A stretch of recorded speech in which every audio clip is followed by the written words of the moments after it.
자, 이번 시간에는 서브노트 35페이지에 세무조정과 소득처분 보겠습니다. 지난 시간에도 말씀드렸지만 이 부분 정말 중요한 부분이니까 여기는 반드시 좀 이해하시고 여러분이 뭐 나중에 합격하시고 실무를 가셔도 정말 중요한 부분이 여기니까 여기는 꼭 잘 이해하셨으면 좋겠습니다.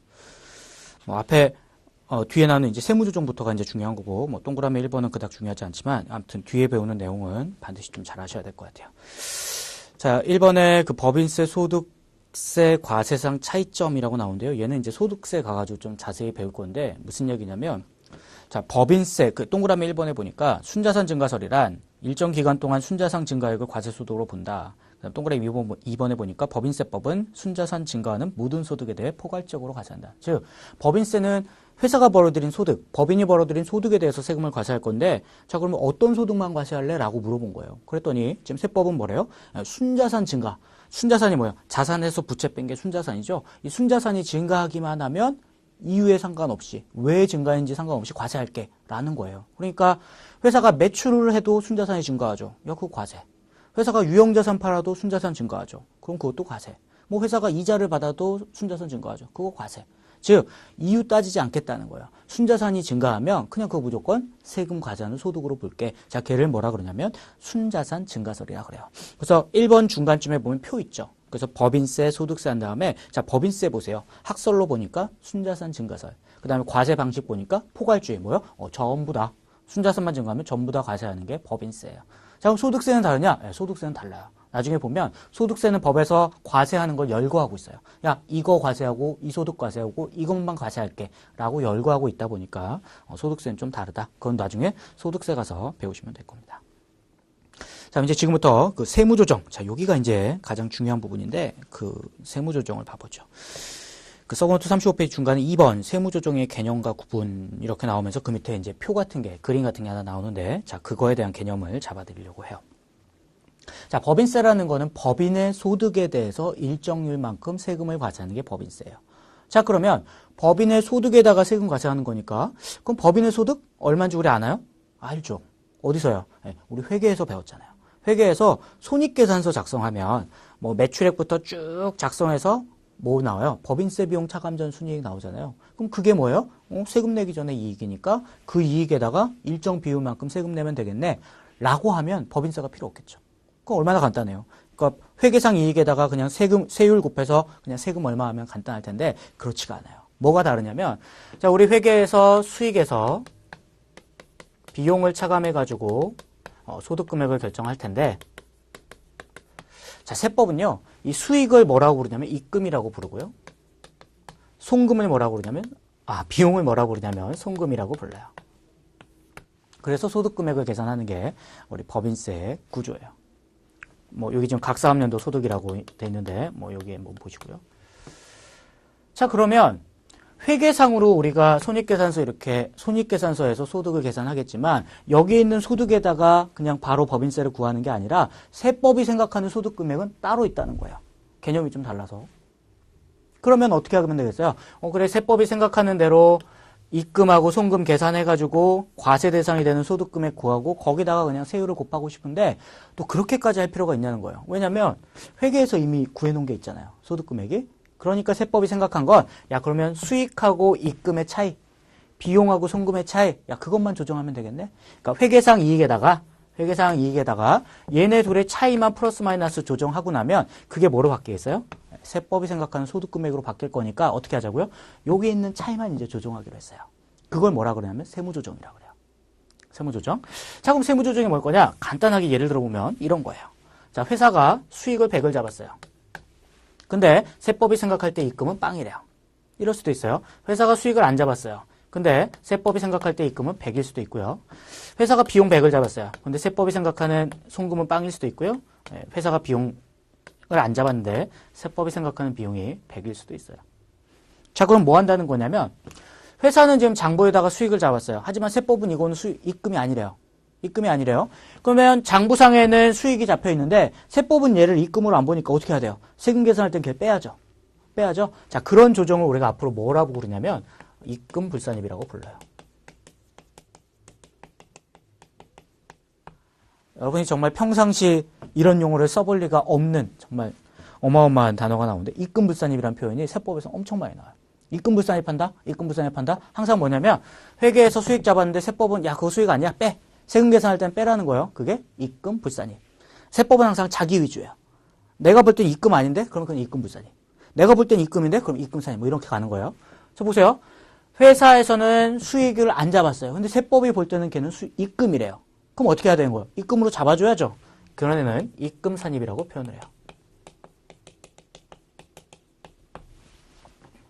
자기 기준이에요. 내가 볼 때 입금인데? 그럼 입금산입. 내가 볼 때 입금 아닌데? 입금불산입. 자, 회사는 비용을 잡았는데 세법이 볼 때는 송금이 아니래요. 송금이 아니래요. 그럼 뭐 해야 돼요? 비용 잡은 거를 빼내야 되죠. 그거는 손금불산입이라고 불러요.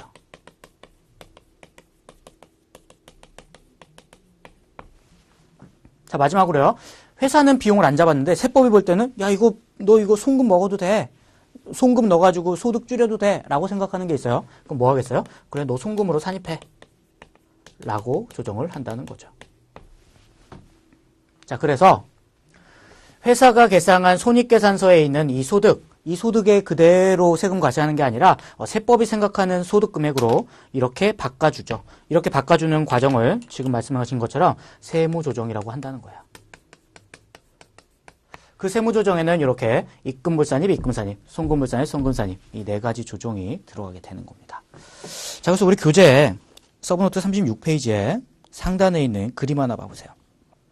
제일 상단에 있는 그림 보시면 법인세 과세표준 및 세액조정계산서라고 해서 나오고요. 거기 제일 위에 있는 표에 이제 뭐부터 나오나요? 결산서상 당기순손익. 그죠? 결산서상 당기순손익에 바로 밑에 보니까 입금산입, 그 바로 밑에 송금산입, 그 다음에 차가감 소득금액 뭐 이렇게 해서 나오죠. 자, 뭐예요?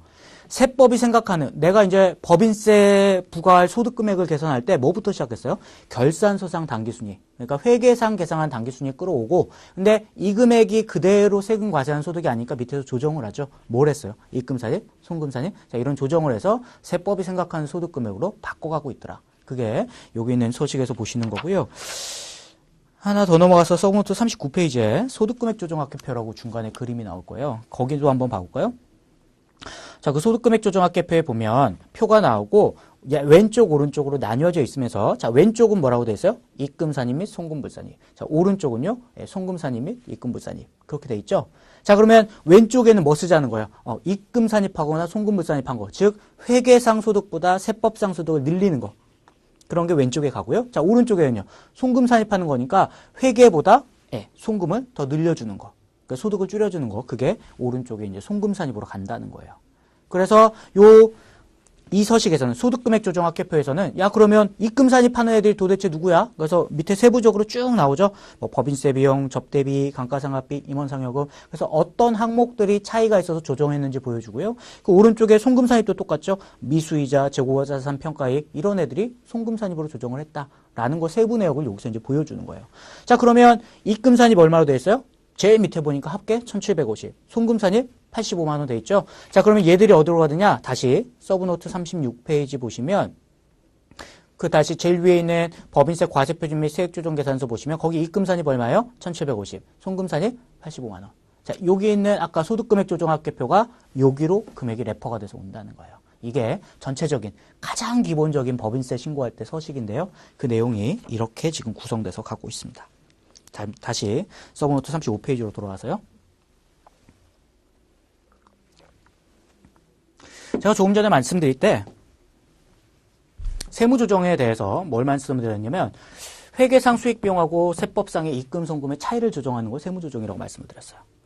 자, 근데 제가 지금 말씀드릴 때 한 가지 제대로 말씀 안 드린 게 하나 있었어요. 그게 뭐냐면 여기예요. 여기. 자, 얘는 항상 이런 게 아니에요. 자, 무슨 소리냐? 자, 회사가 비용을 안 잡았는데 세법이 생각할 땐 송금이 있는 거예요. 그럼 야, 너 송금해가지고 소득 줄여야지. 송금산입 무조건 이렇게 해주느냐? 그렇지가 않아요. 그렇지가 않아요. 자, 그게 왜 그러느냐? 서브노트 36페이지에 내용이 나옵니다. 37페이지로 가서 볼까요? 네, 36페이지에 있는 내용이 결국 37페이지 상단에 표 있죠? 예, 거기 가서 좀 한번 봐볼게요. 자, 거기 보니까 뭐라고 써 있어요? 결산조정과 신고조정 써 있죠. 자, 결산조정부터 볼까요? 표에. 결산조정이 뭐래요? 손금을 결산 시 비용으로 계상하지 않으면 송금으로 인정받을 수 없는 항목이 결산 조정이래요. 자, 신고 조정은 뭐래요? 결산 시 수익 또는 비용으로 계상하지 않은 입금 또는 송금을 세무 조정에 의해 조정하는 항목이 신고 조정 항목이래요. 자, 그럼 다시 봐보죠. 결산 조정의 정의가 뭐예요? 결산 시, 그러니까 장부 만들 때 비용으로 계상하지 않으면 송금으로 인정 못 받는 애들이 결산 조정이래요. 자, 여기 한번 봐봐요. 자, 결산 시, 결산할 때 장부에다가 비용으로 계상을 안 했죠. 이런 애들은 아무리 세법이 송금이라고 생각을 하더라도 야, 이런 애들은 어떻게 해요? 조정을 할 수 없는 거예요. 그러면 여기에서 아까 우리 결론적으로는 어떻게 됐어야 되냐면 그냥 송금 산입이 아니고요. 둘로 나눴어야 되는 거예요. 자, 결산 조정 항목인가요? 아니면 얘가 신고 조정 항목이었나요? 자, 만약에 그 비용 항목이 결산 조정에 해당하는 항목이었으면 어떻게 했어요?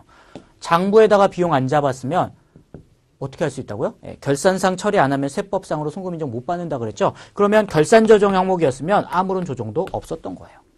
송금 산입해 주는 게 아니라 그냥 송금 못 먹고 끝나는 거예요.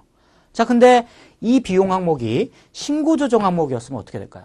자, 장부에다가 안 하면 뭐로요? 세무 조정으로 조정할 수 있는 게 신고 조정이죠. 자, 그때는 뭘 했을 거냐면 이때는 송금 산입이라는 조정을 했을 거라는 거예요.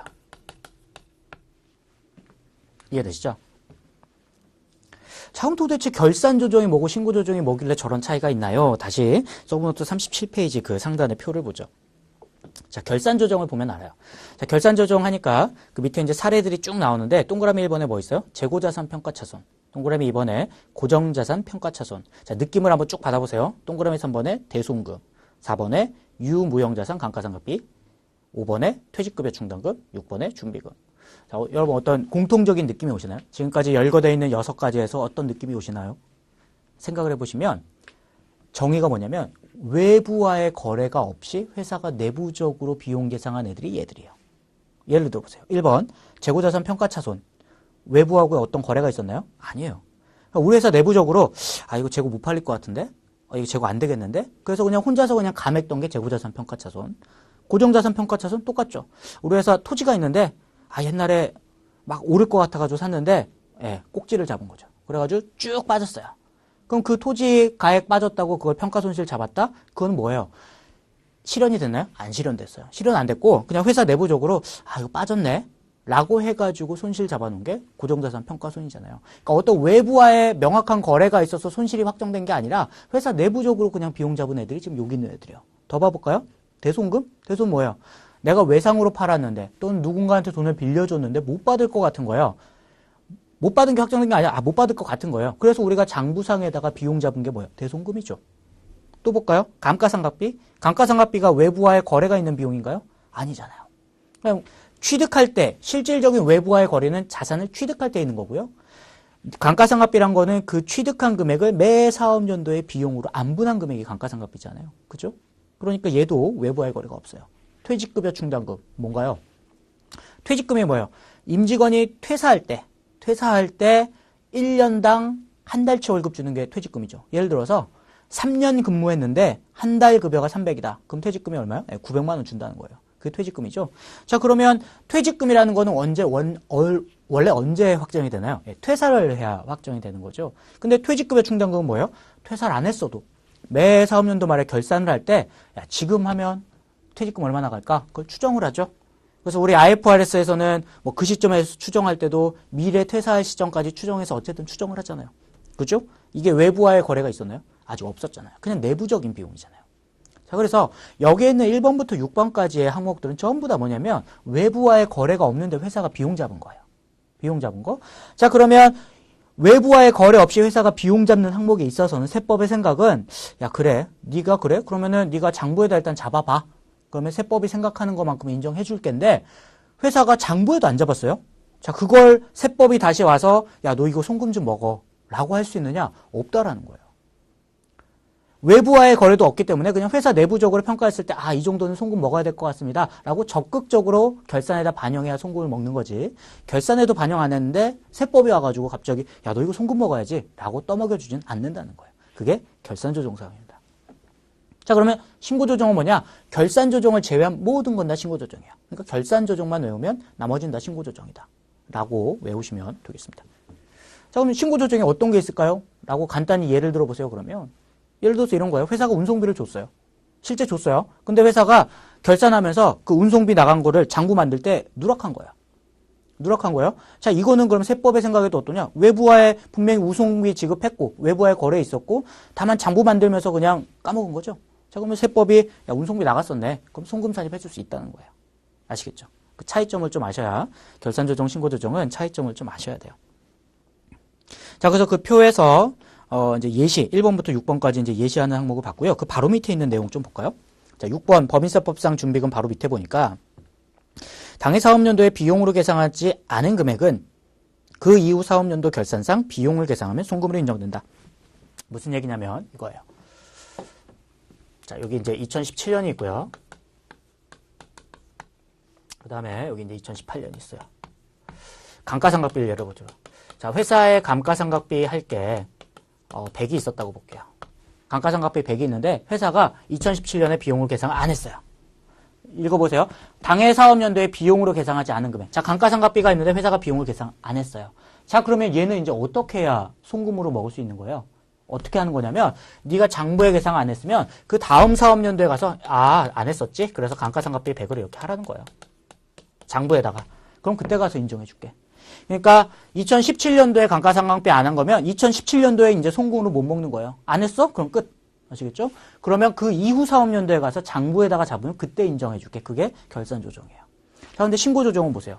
신고조정은 뭐라고 돼 있어요? 당해 사업연도의 송금을 결산상 비용으로 계상하지 않고 세무조정 시도 송금 산입을 누락하면 그 이후 사업연도 송금으로 인정되지 않는다? 야, 이게 좀 이해가 안 되실 거예요. 무슨 얘기냐면 이거예요. 자, 회사가 운송비 100이 나갔어요. 운송비가 나갔으니까 분명히 소득이 줄어야 돼요. 근데 장부에다가 이걸 누락했어요. 운송비 안 잡았어요. 뭔가 운송비 안 잡으니까 소득이 그만큼 증가했었겠죠? 자, 그러면 뭘 해야 돼요? 장부에 안 잡으면 세금 신고하면서 세금 계산하면서 송금 산입이라도 해야 되는데 송금 산입도 안 했대요. 송금 산입도 안 했대요. 자, 그러면 우리 원래 이때 운송비 나갔는데 장부도 안 잡고 세무조정도 안 했어요. 그러니까 2017년에 와서 우리 2017년에 해주세요. 라는 거 된다고요? 안 된다는 거예요. 2018년에요? 그러니까 2017년에 원래 잡았어야 되는데 우리가 안 한 거예요? 그거를 2018년에 와서 우리 2018년 비용으로 좀 해주세요. 이런 게 안 된다는 거예요. 자, 그럼 어떻게 해요? 이거는 아예 비용으로 못 쓰는 거냐? 그게 아니고요. 이런 애들은 2017년도에 해야 되는데 우리가 못하고 2018년이 됐잖아요? 그럼 2018년에다 비용 처리하는 게 아니라 우리 작년에 세금 신고할 때 이거 잘못 신고했어요. 라고 국가에다가 다시 신고를 해야 돼요. 무슨 얘기냐면 작년에 우리 운송비라는 거 100이 나갔는데 비용, 이 송금으로 인정 안 하다 보니까 세금을 좀 많이 냈겠죠? 그죠? 그러면 2018년에 와서 우리 작년에 운송비 때문에 세금을 좀 많이 냈으니까 세금 좀 돌려주세요. 라고 청구하는 걸 뭐라 그러냐면 경정청구라고 해요. 그러니까 작년에 안 한 걸 2018년에 받는 게 아니라 우리 작년에 잘못했으니까 세금 돌려주세요라고 그 전년도 거를 다시 세금 신고를 해야 된다는 게 여기 있는 신고조정 항목이에요. 자, 그래서 표 제일 밑에 보면 결산조정 사항은 경정청구가 아니라고 돼 있고요. 신고조정 사항은 경정청구에 해당한다고 돼 있어요. 그렇죠? 그래서 결산조정사항은 경정청구할 게 아니죠. 옛날에 못한 게 있으면 옛날에 못했다고 옛날을 다시 바꾸는 게 아니라 그냥 올해 와서 올해 다시 하면 돼요. 그죠? 하지만 신고조정사항은 옛날에 안 했던 게 있다고 해서 2018년에 비용으로 넣느냐? 아니고요. 옛날에 잘못한 걸 가서 소급해서 고치라는 거예요. 그게 경정청구예요. 그러니까 신고조정은 경정청구를 하는 거지만 결산조정사항은 경정청구하는 게 아니고 그 이후 사업연도에 송금으로 넣는다는 걸 좀 기억을 하셨으면 좋겠습니다.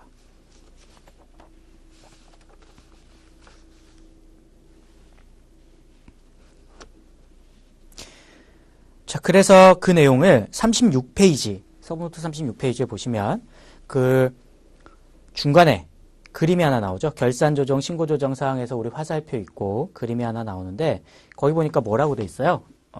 결론적으로 이렇게 써 있죠. 거래가 발생하고 거래하고 재무제표하고 우리 각3년도 소득인가요? 자, 거래가 발생한 거를 이 재무제표에다가 직접 반영하는 거, 요걸 지금 뭐라고 해놨었어요? 결산. 장부에 잡아가지고 넣는 거였고요. 자, 이렇게 장부에 해야 되는데 누락한 애들을 세무조정하면서 바꿔주는 애들, 걔네는 뭐라고 그랬어요? 지금 신고조정이라고 되어 있는 거를 보실 겁니다. 자, 그걸로 이해해 주시고 36페이지 제일 하단에 표 있죠. 단순 신고조사사항, 잉여금 처분에 의한 신고조정사항. 자, 이거는 과감하게 X 하시죠. 뭐 시험 문제 나온 적도 없고요. 굳이 재경사 수준에서 이것까지 공부하실 필요는 없을 것 같아요. 그럼 37페이지에는 예제 한번 풀어보도록 하죠. 자, 다음 중 결산조정과 신고조정에 대한 설명으로 옳지 않은 것은 1번 결산조정사항이란 반드시 장부에 기장 처리해야만 세무회계상 송금으로 인정받을 수 있는 항목이다. 네, 맞죠.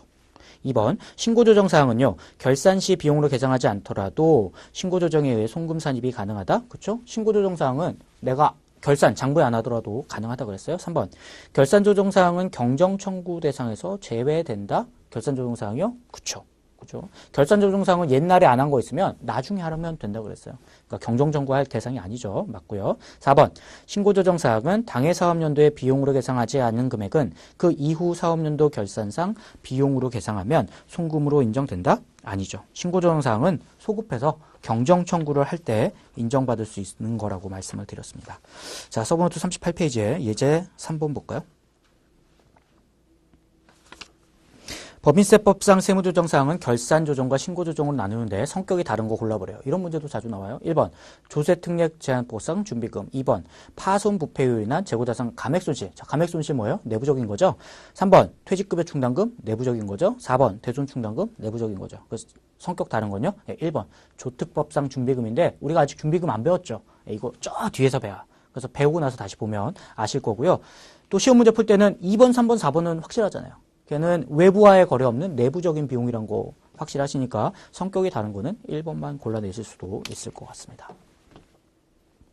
자, 그렇게 하시고 37페이지로 다시 돌아와서요. 그 상단의 표를 보면 우리 아까 결산조정사항은 1번부터 6번까지 사례가 있었어요. 그죠? 자, 근데 신고조정사항에 보면 결산조정사항마다 신고조정 항목들이 나오는 것들이 있어요. 예를 들어서 3번의 대송금 보면 오른쪽에 소멸시효 완성 등 일부 신고조정 뭐 이런 식으로 나오는 내용이 있거든요. 자, 이것들은 뒤에서 학습을 하고 자, 그때마다 와서 여기서 하나씩 설명을 드릴게요. 지금은 뒤에 내용을 안 배웠기 때문에 제가 설명드려도 이해가 안 되실 거예요. 그러니까 뒤에 배우면서 제가 다시 와서 말씀드리는 걸로 하겠습니다. 자, 이제 서브노트 38페이지에 법인세 계산구조 보시죠. 자, 화면을 좀 이쪽으로 옮겨서 볼까요? 자, 법인세 계산구조 보시면 일단 시작하는 건 어디예요? 네, 당기순이익. 회계상의 소득 가지고 일단 시작을 해요. 그죠? 우리 다시 다 계산할 필요 없이 회계상 소득부터 시작해서 그럼 세법과의 차이만 조정해가지고 세법이 생각하는 소득 구하자. 이해되시죠?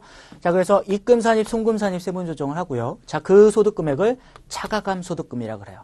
자, 이거는 이 수업 끝까지 듣다 보면 차가감 소득금이 외워질 거예요. 지금은 너무 이상하죠. 차가감 소득금액 이상한데 나중에 되면 좀 자연스러워지실 거예요. 자, 그럼 차가감 소득금액이 있고 그 밑에서 또 뭐예요? 기부금이란 걸 또 조정하네요. 자, 한번 보세요. 회계상의 이익이 있고 거기에다가 입금하고 송금 조정을 했어요. 근데 요 밑에 와서 기부금은 또 조정을 해요. 자, 무슨 얘기냐면 회계상의 이익하고 세법의 차이, 입금하고 송금을 조정을 하는데 자, 기부금만 따로 떼서 한번 하고요. 기부금을 제외한 나머지 애들을 위에서 좀 조정을 해요. 왜요? 그건 뒤에서 배워야 돼요. 기부금을 배워봐야 이거는 이유를 알아요. 그러니까 일단 회계상의 이익과 차이가 나는 입금, 송금, 산입 항목을 조정하는 게 여기까지가 이제 조정하는 거예요. 자, 입금, 산입, 송금, 산입, 기부금 조정.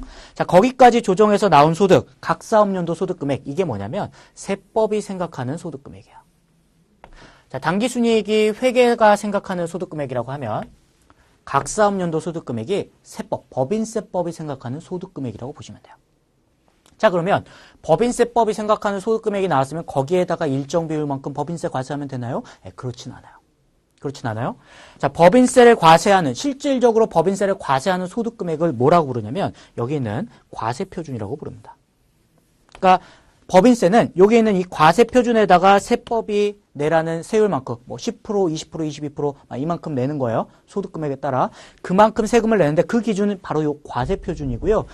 그러면 이 과세표준이란 건 각 사업연도 소득금액에서 또 뭔가를 좀 조정을 해줘요. 그 중에 가장 대표적인 게 뭐냐면 이 2월 결손금만 좀 설명을 드리려고 해요. 자, 2월 결손금이 뭐냐면 이런 거예요. 자, 우리 회사가 작년에는 결손이 났어요. 결손이 1000이나 났어요. 근데 올해 돼서 소득이 얼마가 났냐면 300의 소득이 발생했어요.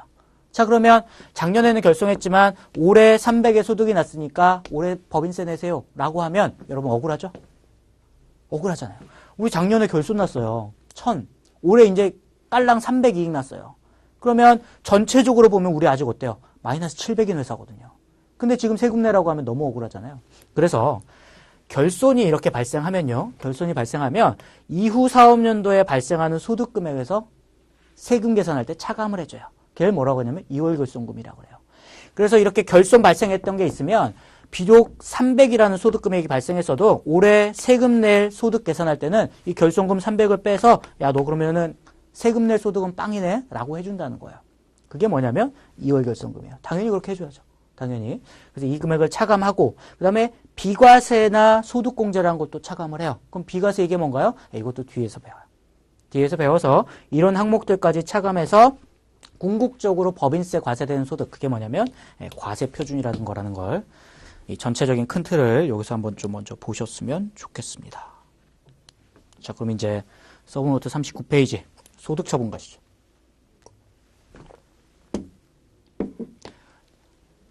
우리 세법에서 처음에 이해할 때 가장 어려운 항목 중에 하나가 지금부터 나오는 소득 처분이라는 거예요. 도대체 이해를 못하겠어요. 뭐지? 이건 왜 해야 되지? 이 뒤에 가는 조정 항목들의 내용은 뭐지? 제가 처음에 법인세, 그러니까 저도 회계사 준비 시작하면서 법인세를 배울 때 강사분들이 이 부분은 자세하게 설명을 안 해주셨던 것 같아요. 그래서 제가 옛날에 힘들었던 부분이 있으니까 이해하기에 여러분들한테는 최대한 제가 이해했던 내용 안에서 똑같은 고민 안 하게 최대한 좀 설명을 한번 해드려 보도록 하겠습니다. 이제 소득 처분이란 건데요. 자, 소득 처분이 뭐냐? 그 서브노트 39페이지 중간에 그 상단에 그 서식이 하나 있죠. 소득금액 조정 합계표라고. 실무에서는 얘를 이제 15, 15 그래요. 왜냐면 그 소득금액 조정 합계표 왼쪽 위에 보면 뭐라고 써있어? 별지 제15 서식이라고 그러죠. 실무에서는 그냥 다 이 번호로 해요. 야, 15 어딨어? 야, 15 가져와봐. 다 그렇게 불러요. 자, 소득금액 조정 합계표가 아까 뭐였나요? 밑에 보니까 왼쪽에는 입금산입, 송금불산입, 오른쪽에는 송금산입, 입금불산입해서 회계상의 소득과 세법상의 소득금액에 차이 나는 항목 조정한 애들. 자, 걔들이 여기에 나온다 그랬죠. 하나하나 그래서 보여주는 거라 그랬어요. 자, 그래서 입금산입에 보니까 뭐가 있었나요? 법인세 비용, 접대비, 감가상각비 이렇게 블라블라 나오는데 자, 감가상각비 한번 보니까 감가상각비 50만 원. 그런 다음에 그 옆에 뭐 있어요? 유보. 자, 그 다음에 밑에 보니까 임원상여금 200만 원. 그 다음 오른쪽에 뭐 있어요? 상여. 자, 또 볼까요? 접대비 한도초가 보세요. 접대비 한도초가 550만 원. 옆에 뭐 있어요? 기타 사회 유출. 자, 지금부터 배우는 소득 처분이란 게 뭐냐면 여기 있는 기타 사회 유출, 유보, 상여 도대체 얘들이 뭔가를 배우는 게 소득 처분이라는 겁니다. 자, 그럼 여러분 이해를 위해서 좀 사례를 하나 들어서 설명을 좀 해볼게요. 자, 여러분 회사에 대표이사님이 계세요. 자, 대표이사가 있는데 대표이사가 여러분이 이제 합격해서 회사에 갔어요. 격리 팀장이라고 그러죠. 여러분이 격리 팀장이에요. 근데 사장님이 이제 와서 김 과장, 내가 우리 가족들이랑 한 유럽 여행을 한 6개월 정도 갔다 오려고 그러는데 회사 경비로 해가지고 여행 좀 예약 좀 하라고. 그러면 여러분들이 안 된다고 할 수 있을까요? 못해요. 사장님이 하라면 다 해야 되니까 안 되잖아요. 원래 자기가 여행 갈 거면 자기가 해야지. 회사 돈으로 지금 하라는 거니까 원래는 안 되는 거지만 할 수 없이 하게 돼요. 자, 그러면 격리과장인 여러분들은 어떻게 했을까요? 여행사에 이제 돈을 내야 되니까 돈 나가면서 분계를 이렇게 쳤겠죠. 차변에다가 여비교통비로 그냥 넣을 거예요. 여비교통비로 해서 1억. 자, 대변에 현금으로 줬다고 보자. 그럼 현금 1억. 회계 처리를 했을 거예요. 자, 뭐 회계 처리까지는 좋아요. 자, 근데 이렇게 회계 처리를 했는데 세무조사관이 이제 왔어요. 세무서에서 직원이 나왔죠. 그러면서 물어보는 거예요. 뭐죠 이게? 그랬더니 이건 대표이사님이 가족들이랑 여행 가느라고 비용을 좀 쓴 겁니다. 라고 얘기하면 자, 이 세무조사관들이 세금 계산할 때 얘를 송금으로 인정을 해줄까요? 안 해줄까요? 느낌 오시죠? 안 해줘요. 안 해줘요. 자, 법인세에서는 사업과 관련한 사업과 관련된 비용만 송금으로 인정을 해줘요. 자, 근데 대표이사가 가족이랑 여행 가는 게 회사의 업무가 아니죠. 그러니까 당연히 이 1억이라는 금액은 송금으로 인정을 안 해줘요. 세법에서는 자, 그럼 이게 무슨 상황인 거예요? 봐보세요. 회사가 비용 처리를 했어요. 회사가 비용 처리를 1억을 했는데, 자, 이게 장부상에 했어요. 북이라고 보시면 돼요. 자, 근데 세법이 보기에는 얘가 비용이 0이라는 거죠. 자, 이런 상황일 때 어떻게 그러겠어요? 세법이 볼 때는 송금이 아닌데 얘가 비용 처리해놨죠. 이때 세무조정 뭐예요? 네, 송금불산이 무리한다고 배웠죠.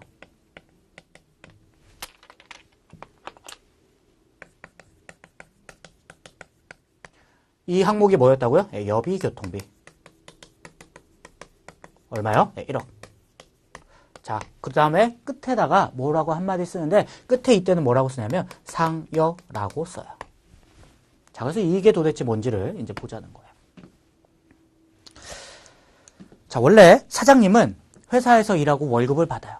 그러면 회사에서 사장님한테 월급을 줄 때 회사는 돈을 다 주는 게 아니고요. 세금을 조금 떼고 주는데, 자, 그 내용이 어디 있냐면 우리 교재 197페이지 잠깐 먼저 가서 보도록 하죠.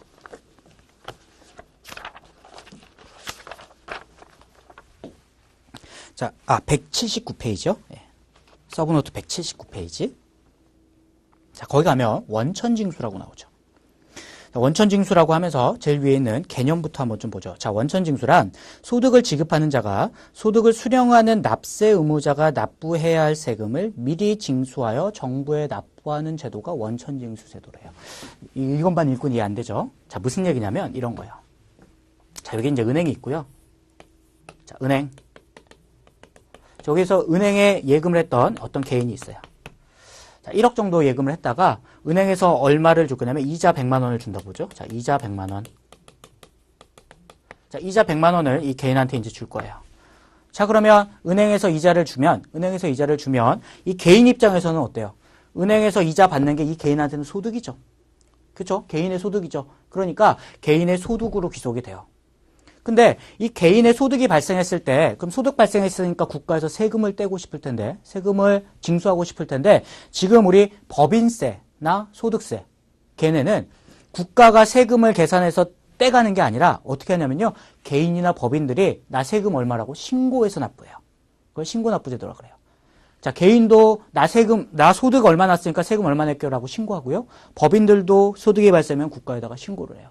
자, 근데 이제 여러분이 은행에서 이자 100만 원을 받았어요. 자, 그러면 국가에서 신고해서 네 세금 납부하라 그랬으니까 가만히 있는다 그러면 자, 이 사람들이 소득 신고를 제대로 할까요? 네, 잘 안 할 거예요. 세금 내고 싶은 사람 아무도 없기 때문에 그냥 한번 안 내볼까? 안 걸리면 넘어가는 거고 걸리면 그때 가서 미안하다고 내면 되니까. 자, 다들 이렇게 생각할 걸 국가도 알아요. 그래서 어떻게 하고 이랬냐면 원천징수를 다시 읽어보세요. 원천징수란 소득을 지급하는 자가 소득을 수령하는 자가 납부해야 할 세금을 미리 징수해서 납부하래요. 자, 무슨 얘기냐면 자, 소득을 지급하는 자, 은행이요. 소득을 수령하는 자, 자, 이 사람이 납부해야 할 세금을 지급하는 애가 떼서 어디다 내라고요? 국세청에 내라는 거야.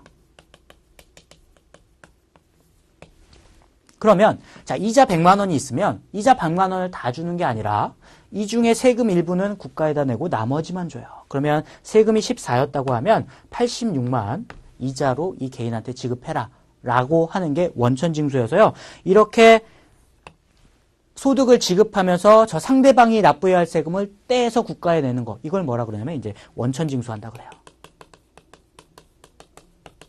자, 원천적으로 세금을 징수해버린 거죠. 그렇죠? 이 사람이 신고할 게 아니라 내가 소득 지급하면서 그냥 미리 떼고 줘버리는 거예요. 자, 그래서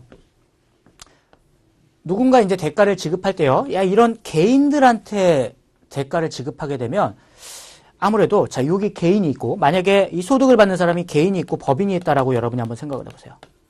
자, 은행에 예금을 했는데 개인이 예금할 수도 있고 법인이 예금할 수도 있잖아요. 자, 그러면 누가 더 세금 신고를 잘할까요? 상대적으로.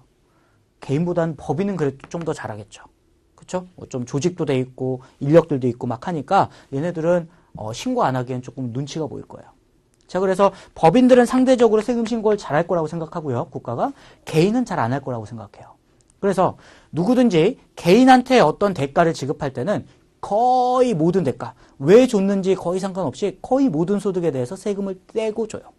개인한테는. 하지만 이 법인한테는요, 법인은 알아서 법인세 신고를 잘하겠지라는 국가의 생각이 있어서 이자 지급할 때 하고요, 배당 중에서 특정 배당 지급할 때만 세금을 떼요. 나머지 때는 세금을 안 떼고 줘도 돼요. 법인한테는. 다시요. 개인한테 지급하는 건 거의 모든 소득에 대해서 세금을 떼고 줘야 되고요. 법인한테 줄 때는 얘들은 어차피 지들이 세금 신고를 잘할 거기 때문에 특정 소득, 이자하고 특정 배당만 원천 징수를 하고요. 나머지는 이 원천 징수를 안 하도록 하고 있습니다.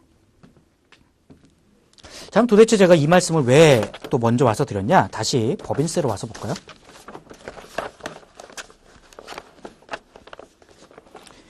우리 서브노트 39페이지로 다시 돌아와서 보시면 요 얘기 이제 계속 해볼게요. 자, 대표이사가 가족들과 여행 가면서 여행 경비 1억이 들었고 그 비용을 회사에서 여비교통비라고 처리했더니 세무서에서 나와가지고 야 이건 송금 아니야, 송금불산입 했다고 그랬어요. 자, 그러면서 끝에다가 상여라고 썼는데 이게 무슨 소리냐면 이거예요. 자, 일반적으로 대표이사가 우리 회사에서 일할 때 매달 뭐 주겠어요? 자, 이제 월급을 주겠죠. 자, 월급을 줄 때는 자, 이 회사가 이 대표이사가 있으면 이 대표이사한테 월급을 주겠죠. 자, 월급이 한 1,000만 원이었다고 볼까요? 자, 월급이 1,000만 원이에요. 자, 1,000만 원이랑 월급을 줄 때 1,000만 원을 다 줄 거냐? 지금 뭐 배웠어요? 원천 징수한다고 그랬죠. 개인한테 지급하는 건 거의 모든 소득에 대해서 세금을 떼고 줘요. 그러면 회사는요? 자, 우리 회사가 월급을 줄 때 다 주는 게 아니라 자, 일부는 어디에다가요? 국세청에다 또 간다는 거예요. 그럼 예를 들어서 국세청에 가는 게 200만 원이고 이 개인한테 월급으로 주는 거는 800만 원이라고 한번 해보죠. 자, 그럼 1,000만 원이라는 월급을 지급하면서 돈을 다 주는 게 아니라 200만 원은 국세청에 주고 나머지만 이 개인한테 지급을 하게 돼요. 그러면서 이 지급하는 1,000만 원은 우리 회계 처리할 때 차변에 뭐로 쓰겠어요? 급여라는 비용으로 처리를 했을 거예요. 계정 과목을 급여라고 쓰면서 돈을 주면서 원천 징수를 했을 거예요. 자, 그러면 이렇게 원천 징수를 하게 되면 무슨 일이 있느냐?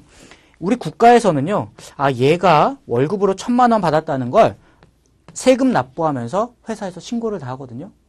나 이 사람한테 1,000만 원 월급 주면서 200만 원 세금 떼서 드릴게요 라고 국세청에 보고를 하기 때문에 아, 얘가 소득이 이만큼 있었다는 걸 다 알고요. 그래서 이 개인도 월급으로 받은 금액만큼을 내 소득으로 봐서 나중에 세금 신고를 다 해요. 그래서 국가에서 소득을 파악하게 되는 소득이 돼요. 이때는. 자, 근데 이 여비교통비를 이제 보죠. 자, 이 여비교통비 1억이 대표이사가 자기 돈을 써야 되는데 회사 돈으로 갔으니까 결국은 어떻게 됐어요? 대표이사한테 1억만큼 소득이 생겼죠. 1억만큼 소득이 발생한 거예요. 자, 근데 이 1억에 대해서 그럼 대표이사가 소득이 생겼으니까 왜 생겼겠어요? 회사에서 일하니까 생겼으니까 이거는 급여로 주는 건 아니고 그냥 상여로 줬다라고 생각을 하는데 근데 이 1억이라는 금액이 이 사람의 소득 금액으로 해서 신고가 됐느냐? 국세청에 신고했나를 보냐면 회사는 지금 이 1억 뭐로 했어요? 여비교통비로 했어요. 그러니까 급여라고 처리했으면 원천징수 이렇게 하면서 국세청에다가 줬다고 신고를 했기 때문에 소득이 파악이 됐겠지만 회사는 지금 얘를 여비교통비로 회계 처리했거든요. 그러니까 국세청한테는 아직 1억이라는 소득이 보고가 안 된 거예요. 그러면 얘에 대해서 국세청한테 알려줘야겠죠. 아, 얘가 원래 받는 급여 말고 1억이라는 소득이 더 있었어요. 라고 알려줘야 되는데 그 1억이라는 게 그 사람한테 뭐예요? 일반적인 급여는 아니니까 상여로 지금 갔어요. 라고 해서 상여가 발생했다는 걸 좀 알려줘야 돼요. 자, 그러면 상여라고 쓰는데 그럼 이 상여가 그럼 누구한테 즉 얼마 소득이 발생했다라는 거 신고한다 그랬죠? 그 신고를 어떻게 하냐면 서브노트 40페이지에 나와요. 자, 40페이지 중간에 보죠. 서식이 하나 나오죠? 별지 55호 서식. 자, 55호 서식 이름이 뭐예요? 소득자료 명세서라고 하면서 뭐 소득 귀속 연도, 배당 상여 기타 소득 금액, 그다음 원천 징수할 세액, 원천 징수 1, 그다음에 오른쪽에 이제 뭐가 나와요? 소득자의 성명, 주민등록번호 이런 것들이 나와요. 자, 그러면서 그 제목 다시 한번 볼까요? 소득자료 명세서인데 뭐라고 돼 있어요? 인정상여, 인정배당, 뭐 기타 소득 명세서라고 나오죠. 자, 이게 뭐냐면 회사가 여비교통비로 한 걸 지금 회사는 단순하게 송금불산입만 했잖아요. 근데 이게 지금 누군가한테 상여로 귀속이 됐다고 했잖아요. 그럼 이 소득이 귀속되는 사람이 누구냐라는 거를 이 명세서에다가 써서 국세청에 제출한다는 거예요. 이해가 되시죠? 자, 그게 여기 있는 전체적인 흐름이에요. 이 상여라는 소득 처분에. 자, 그럼 이제 얘기를 또 바꿔서. 자, 이번에는 대주주예요. 우리 회사 대주주. 그분이 우리 회사를 자주주해요. 모든 의사결정을. 대주주가 또 여러분들한테 와서 나 가족들이랑 여행 가야 되니까 1억만 회사 경비로 처리해. 라고 해서 또 여러분이 이렇게 했어요. 회사 경비로. 그랬더니 또 세무조사관이 와서 야, 이게 무슨 여비교통비야? 송금불산입 했어요. 그러면서 송금불산입 여비교통비 1억 한 다음에 자, 이번엔 지금 이 소득을 누가 가져갔어요? 이번에 가져간 사람은 대주주죠. 그러니까 대주주가 이 궁극적인 소득이 귀속이 됐잖아요. 여러분, 주주는 원래 뭐 하는 사람이에요? 회사에서 돈을 투자하고 그래서 회사에서 이익이 나면 그 이익을 받아가는 사람이 주주고 그때 그 이익을 받을 때 뭘 받는다 그래요? 배당받는다 그러죠. 그러니까 주주는 배당받는 사람이에요. 근데 회사가 지금 여비교통비로 처리했던 이 1억이 궁극적으로 귀속이 누구한테 됐어요? 주주한테 됐거든요. 근데 주주한테 배당 줬다고 지금 신고가 됐느냐? 안 됐단 말이에요. 회사는 그냥 여비교통비라만 해놨거든요. 이해되시죠? 그러니까 마지막에 우리가 뭘 하기로 했냐면 자, 이번에 대주주한테 간 거 걔는 대주주가 배당을 받아갔어요. 라고 쓰고 그 다음에 이 내역을 또 뭐에다가 써요? 우리 서브노트 40페이지에 있는 소득자료 명세서에다가 누구한테 배당 얼마가 들어갔습니다 라고 국가에 신고를 해주는 거예요. 그럼 국가는 이제 뭐 하고 싶겠어요? 얘 세금 과세해야겠네? 라고 해서 이제 세금을 과세하고 싶다는 게 이 내용인 거죠. 자, 한 번만 더 가봐요. 자, 이번에는 누구냐면 대표이사 친척동생이에요. 사촌동생이에요. 근데 내가 봐도 친한 걸 알아요. 우리 회사도 맨날 오고 우리 사장님이랑 맨날 형동생 하는 그런 친구예요. 자, 그런 친구가 와서 나 이번에 가는데 여행 경비 1억만 좀 대주세요. 라고 이제 얘기를 한 거예요. 자, 그러면 내가 안 됩니다. 못 한다 그랬잖아요. 또 이렇게 한 거예요. 그랬더니 세무조사관이 또 이렇게 했어요. 자, 그랬을 때 이제 무슨 일이 생겨요? 분명히 그 대표이사 사촌동생한테 소득이 생긴 거죠. 그렇죠? 우리가 대신 부담해 줬으니까. 자, 그때 그 소득을 뭐라 그러냐면 이 대표이사 사촌동생은 우리 회사 임직원도 아니고요. 우리 회사 주주도 아니에요. 근데 분명히 소득이 발생했죠. 그래서 그때는 여기를 뭐라고 쓰냐면 기타 소득이라고 쓴다는 거예요.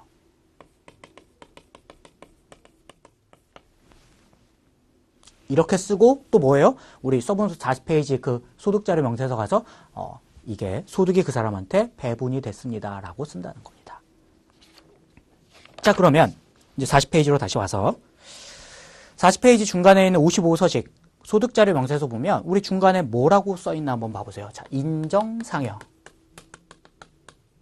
인정배당 이렇게 해서 소득이 지금 나와 있는 게 나올 거예요. 자, 이게 무슨 얘기냐면 이거예요. 자, 지금 아까 대표이사가 여행 간 거, 대표이사 여행 간 거를 송금불산입하면서 여기다가 상여 처분하면 여러분 어때요? 아, 이거 너무하네? 라는 생각 들어요? 아니면 당연하지 싶어요? 당연하시죠. 그죠? 자기 돈으로 가야지 회사 돈 가면 안 되잖아요. 그래서 당연하게 우리 인정하는 상여라 그래서 인정상여라고 해요. 물론 당연히 이건 아닌데 그냥 그렇게 외우세요. 이게 또 다른 상여가 또 있어요. 다른 배당이 있고. 그래서 이거는 그냥 상여로 인정하는 거야. 그래서 이걸 인정상여로 부르고 주주가 가져간 건 인정배당이라고 부르고요. 그 다음에 그 주주나 임직원 아닌 다른 사람이 할 때는 그냥 기타 소득이라고만 이렇게 쓰도록 하고 있습니다. 자, 그런 의미에서 다시 39페이지에 15서식 우리 소득금액 조정학계표를 보면 봐볼까요? 그 밑에서 두 번째 거에 보면 임원 상여금 200만 원 한 다음에 처분이 뭐로 돼 있어요? 네, 상여.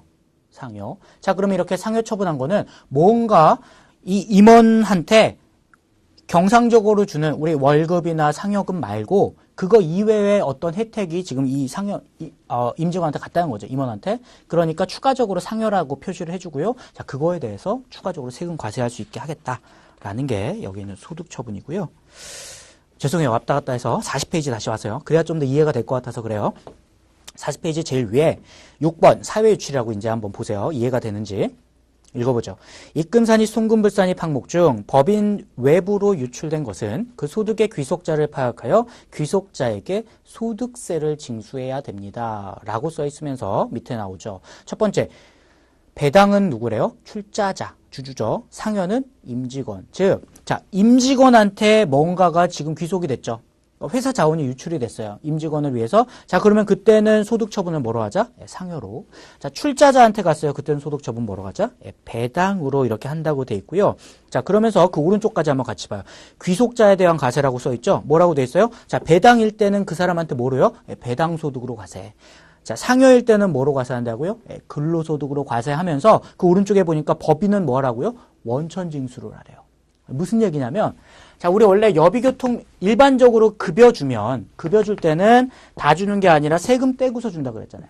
자, 근데 1억이라는 여비교통비를 지급할 때, 이게 나갈 때 실질적으로 저 사람한테 상여나 배당이 귀속됐음에도 불구하고 우리가 그 지출을 할 때 원천징수 안 했잖아요. 아직 세금 안 뗐잖아요. 그러니까 야, 이제 이거 세무조정하면서 그 사람한테 소득 발생했다는 거 알았으면 지금 원천징수를 다시 하라는 거예요.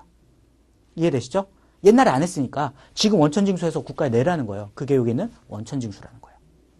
되셨죠? 자, 그럼 다시 봐요. 자, 배당, 출자자한테 가면 배당이고, 그럼 그게 그 사람한테 배당소득으로 과세되고, 법인은 원천징수해야 되고.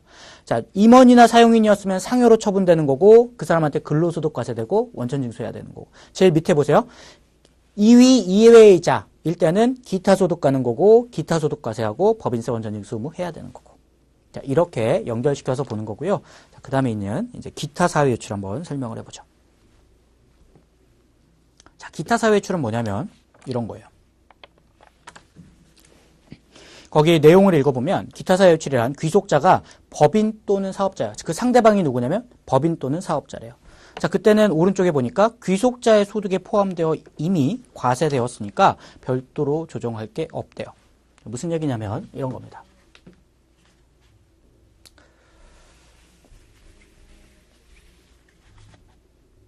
자, 이번에 우리 회사랑 우리 회사 계열사, 여러분 계열사들 아시죠? 삼성 그룹 하면 삼성 그룹 안에 밑에 있는 계열사들 많잖아요. 자, 우리 계열사들이 있는데 이 계열사 중에 되게 어려운 데가 있어요. 되게 어려운 회사가 있어서 이번에 우리 공통으로 광고를 하기로 했는데 저 계열사가 어려우니까 그 광고 비용을 우리가 다 대주기로 했어요. 원래 우리가 3억, 얘네가 1억을 해야 되는데 우리가 그냥 4억을 다 대준 거예요. 4억을. 자, 그렇게 해서 광고 선전비 4억을 우리가 그냥 다 계상을 했을 때 세무조사관이 또 나와서 왜 4억을 혼자 다 부담했죠? 1억은 제가 부담할 걸 내가 대신 부담해줬네요? 라고 하면 뭐라고 그러냐면 이것도 이제 송금을 인정 안 해요. 그러니까 법인세는 정말 칼 같아야 돼요.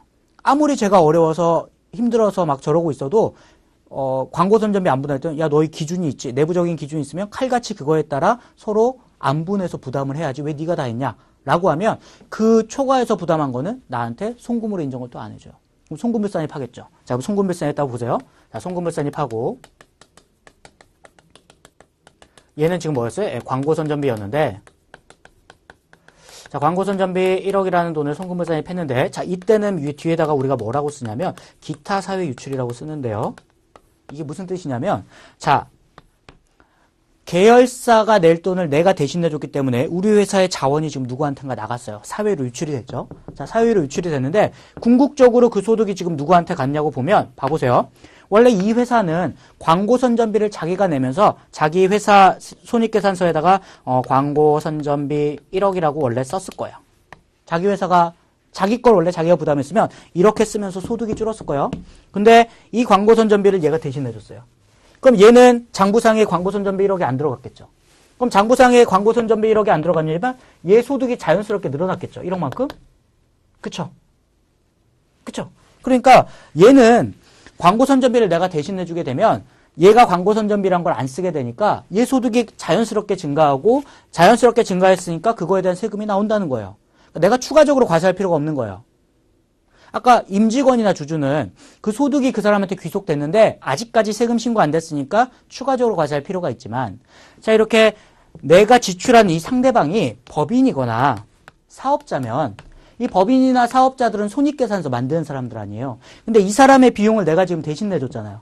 그럼 이 회사 재무제표에는 그 비용이 안 들어갔죠. 안 들어간 만큼 소득 증가했고 그거만큼 세금을 냈겠죠. 그러니까 추가적으로 과세할 필요가 없는 거예요. 자연빵으로 과세가 되는 거예요. 얘들은. 그래서 그냥 기타 사회유출이라고 쓴 다음에 별도의 조정을 안 해요. 자, 그 말이 무슨 말이냐? 다시 40페이지에 봐보죠.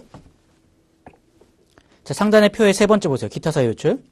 자, 기타 사회유출의 상대방은 법인 또는 사업자라고 하고 있고요. 자, 그 사람들한테는 귀속자의 소득에 포함되어 이미 과세가 되었다. 이제 이 말씀 이해가 되세요? 자, 그렇기 때문에 오른쪽에요. 원천징수 의무가 없다라는 거예요. 이 표현이 좀 이해가 되셨으면 좋겠어요. 자, 그럼 여기서 한두 개만 더 보죠. 그 표 밑에 별표 하나 보죠. 소득의 귀속자가 출자자이면서 임원일 때는 어떻게 할 거냐. 자, 출자자면 뭐예요? 배당. 임원이면 상여. 자, 그럼 배당도 되고 상여도 되면 뭘로 적용을 하겠습니까? 라고 하니까 상여로 한다고 하고요. 자, 두 번째 곱해보세요. 소득의 귀속자가 출자자이면서 법인인 경우와 국가지자체인 경우에도 뭐로 한대요? 기타 사유출이래요. 자, 출자자면 배당인데 법인이면 기타 사유 유출이죠. 그럼 이 두 개가 경합하면 또 뭐래요? 기타 사유 유출. 자, 그리고 보니까 순서가 지금 어떻게 돼 있어요? 자, 배당하고 상여가 하면 상여. 배당하고 기타 사유 유출을 했더니 기타 사유 유출. 지금 순서가 다 뭐예요? 아, 밑에 있는 걸 먼저 좀 적용하도록 하고 있네요. 그죠? 자, 그래서 그 앞글자 맞다면 어때요? 지금 배당, 상여, 기타 사유 유출이죠? 그래서 뭐 배상기 뭐 이러면은 좀 외우기가 애매한 것 같아요. 그래서 제가 하나 이건 좀 순서를 암기하셔야 돼요. 둘 중에 경합하면 뭐가 되는지 아셔야 되거든요. 시험에서도 나오니까. 그래서 이걸 외우실 때 이렇게 하시죠. 우리 지금 근본적인 원인은 뭐예요? 자기 개인적인 경비를 회사 돈을 써가지고 몰래갔죠. 자, 그래서 얘들이 자기 개인적인 일에 회사 돈을 갖다 써서 보니까 배상하라는 기사가 뜬 거예요. 그렇게 외우세요. 네, 배상하라는 기사가 떴다. 그래서 배상, 기타 사유 유출 이 순서대로 하고, 자, 배당하고 상여가 중첩되면 상여, 배당하고 기타 사유 유출하면 기타 사유 유출, 얘들을 먼저 적용한다는 것까지 세트로 해서 기억을 좀 해놓으셨으면 좋겠습니다. 자, 이번 시간은 여기까지 하시고요. 우리 다음 시간에 유보서부터 알아보도록 하겠습니다.